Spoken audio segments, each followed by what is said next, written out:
This one I can interpret a few ways, so I'm going to cover a couple of them. As far as getting data into our application, it is generally within 2 minutes, assuming good network connection on the client side for assets that we are pulling. We are testing compatibility with OPC UA, that would bring it to under a minute. For RPI clients, this is dependent on the cadence that we're pulling data off of their system, so it can be a little bit higher. Once the data is in the application, the overall responsiveness of the desktop and mobile app is dependent on the network connection unless you're working in offline mode. I'm not sure if that fully answers this question. I'd be more than happy to dig deeper into it with a little more clarification around it.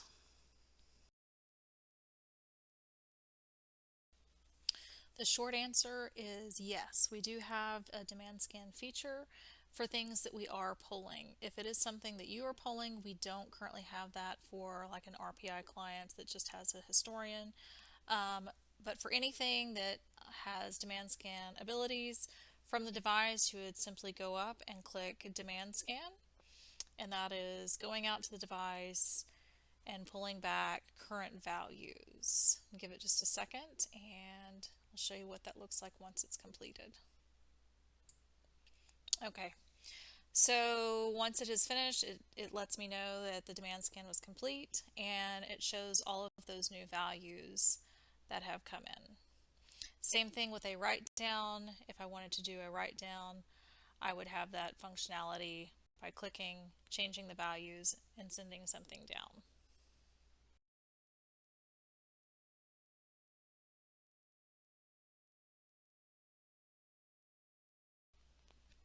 As far as being able to see a list of wells and their status and data points on one screen without diving into each one, the easiest would probably be the summary listing screen. These are completely configurable. So this one already has been set up in the system. It has the well name, the well status. You'll see this gas target and what the gas was yesterday. We have a couple of variances that we've put in there, as well as the oil targets, what the production was, and then scrolling through you can see water. So this would probably be the easiest way to view all of the wells at one time and have that data in columns to where it's sortable. The other is you could go through the production dashboard, and that one's a little bit different. This categorizes the well status. So we have a couple of different down wells. Let me change this, and you can look at it from a BOE perspective, an MCF perspective, a barrel perspective, as well as a financial impact perspective. So we have a couple of different ways to look at it, but probably the most common to give you all of that information at once is to look at the wells tab from the summary listing.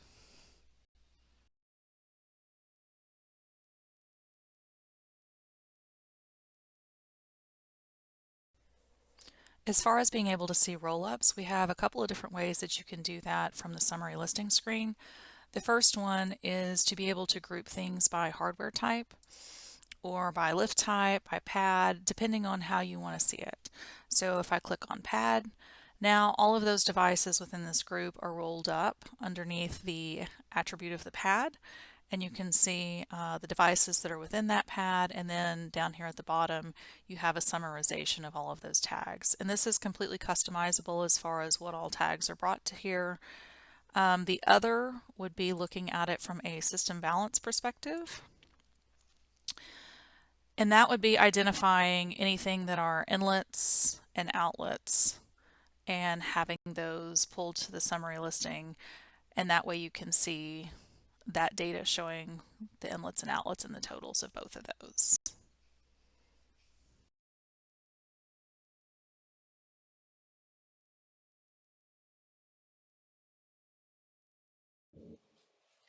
From a Zoom perspective, there's very few places within our mobile application that you're actually going to be able to use that capability. So on any charts or graphs, that would be a function that you can use. So in this instance, we do have a stacked trend, and if I wanted to zoom in, I would simply put two fingers on the screen and pull them apart, and I could continue to do so. getting down to the area that I was trying to look at. Then I could quickly go back and reset the zoom. And it does, as you're zooming in on the top graph, it is going to go ahead and change the time frame on the bottom graph as well. So if I wanted to look at a smaller time period, then I would put two fingers on the screen and then just pull them apart, and that actually changes my time frame as well. So that would be one place that you can use a zoom function. The other, at the top of my head, would be map view. Let me get a little bit more screen real estate. Um, Same thing. It's just putting two fingers on the screen and pulling them apart or squeezing them together. So those are two of them. The only other that I could see a pinch and zoom is over in image view, and I don't have an image view set up for our demo site right now, but it would function very similar to the map view.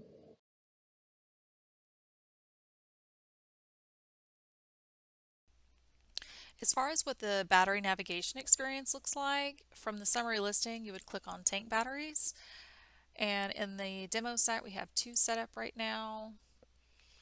So once you click on the tank battery, it'll show you an overview of all of the tanks that are contained in that battery. Notice there are dual interface tanks here that show oil and water, as well as some that are just oil. Up at the top, you do have the availability to click through and look at properties for that tank battery, any alarm set points, attachments, history, run tickets.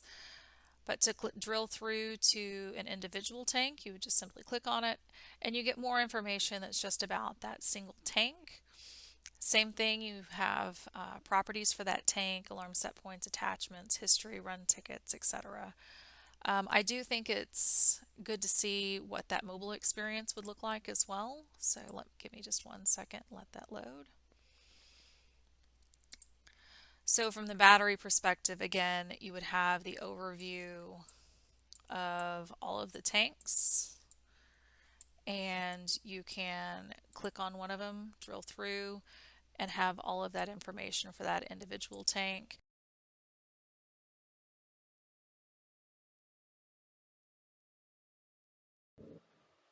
Navigating our summary listing on a mobile device is very similar to that of our desktop application, with the one exception being instead of using a mouse, you're going to be using your hand. It's a matter of tap and swipe in order to move up and down on the rows and then left and right to change through the different columns. You still have the full functionality of being able to tap headers and sorting columns alphanumerically, as well as doing a long tap and filtering the column as well as searching within the column. Because it is a progressive web app, you have the full functionality of choosing different views, as well as searching for devices within the list and grouping by different hardware types. For summary listing, I would actually recommend flipping your phone to landscape mode. That way you have more screen real estate available to look at all of the different columns of data. But it operates exactly the same as far as light touches and taps to be able to scroll through.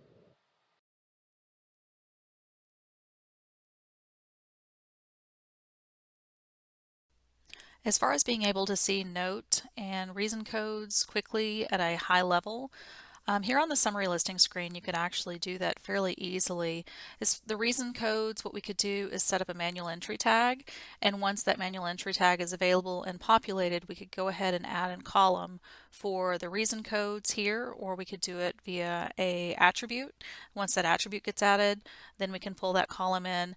The notes is going to be a little bit different. You'll notice over here on the left-hand side of the screen, we have a flag indicating if there has been a memo updated in the last 24 hours.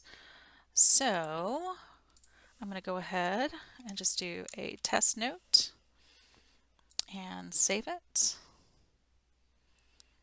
And then we will go back to device types. And now you can see that that note has been added, and you can do a hover tooltip to show it. And of course, clicking on it would take you directly to that memo that was added, but this does limit it to the last 24 hours. So that would be a way to be able to look at those two things at a very high level without having to drill in.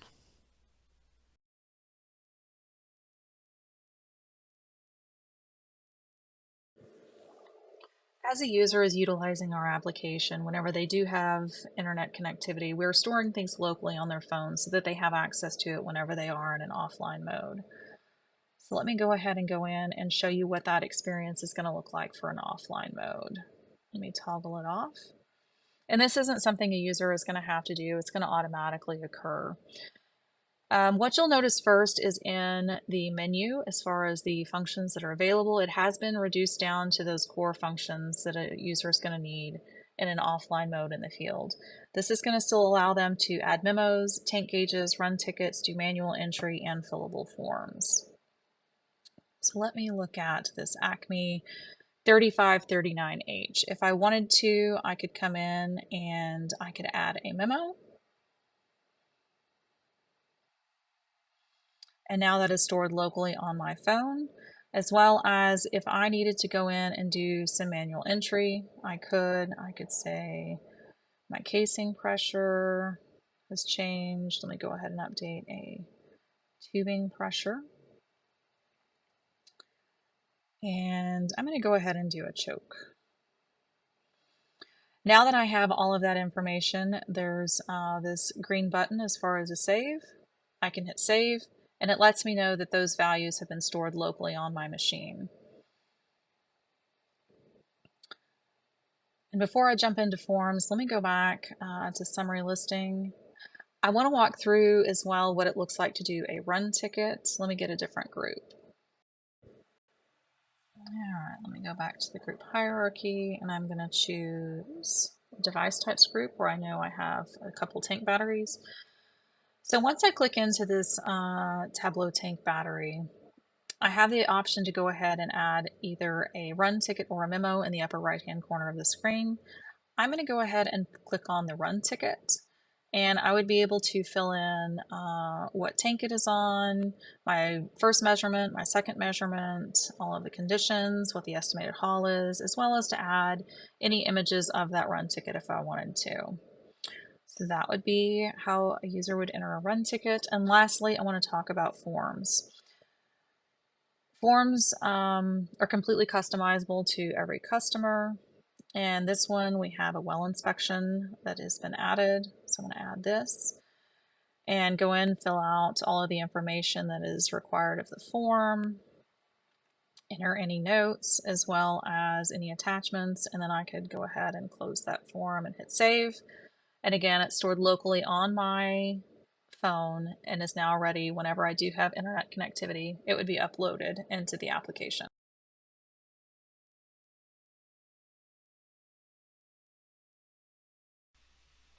The way that we handle shortcuts within our application is by allowing all of our users to set their own personal favorites.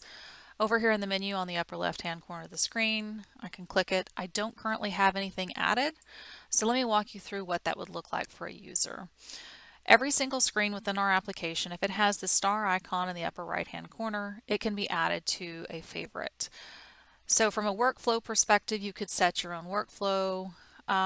In that instance, I would say I want to see the production dashboard whenever I first log in the morning. So I'm going to go ahead and come over and select it. And then maybe it is the summary listing that I want to look at. And for that week, I may have a couple of different wells that are high priority. I'm going to go ahead and add those as well. So now that I have those added into my favorites, I can take it a step farther and I can hit this gear icon, which allows me to manage all of those items. So if the production dashboard is something that I want to see first whenever I log in, I can click this three-dot ellipse and I can set it as my home page. Notice how the icon has changed, indicating that that is now my home screen. The hamburger icon to the right allows you to drag and reorder this so that you can set it the way that you want to see it. Once I hit save, I now have those favorites that allow me to quickly jump between the different pages that are important to me. Similarly, this works on your phone. Let me show you what that mobile experience would look like. So now from a mobile experience, you still have your favorites and all of them listed, and you can easily swap back and forth between those items that you have favorited.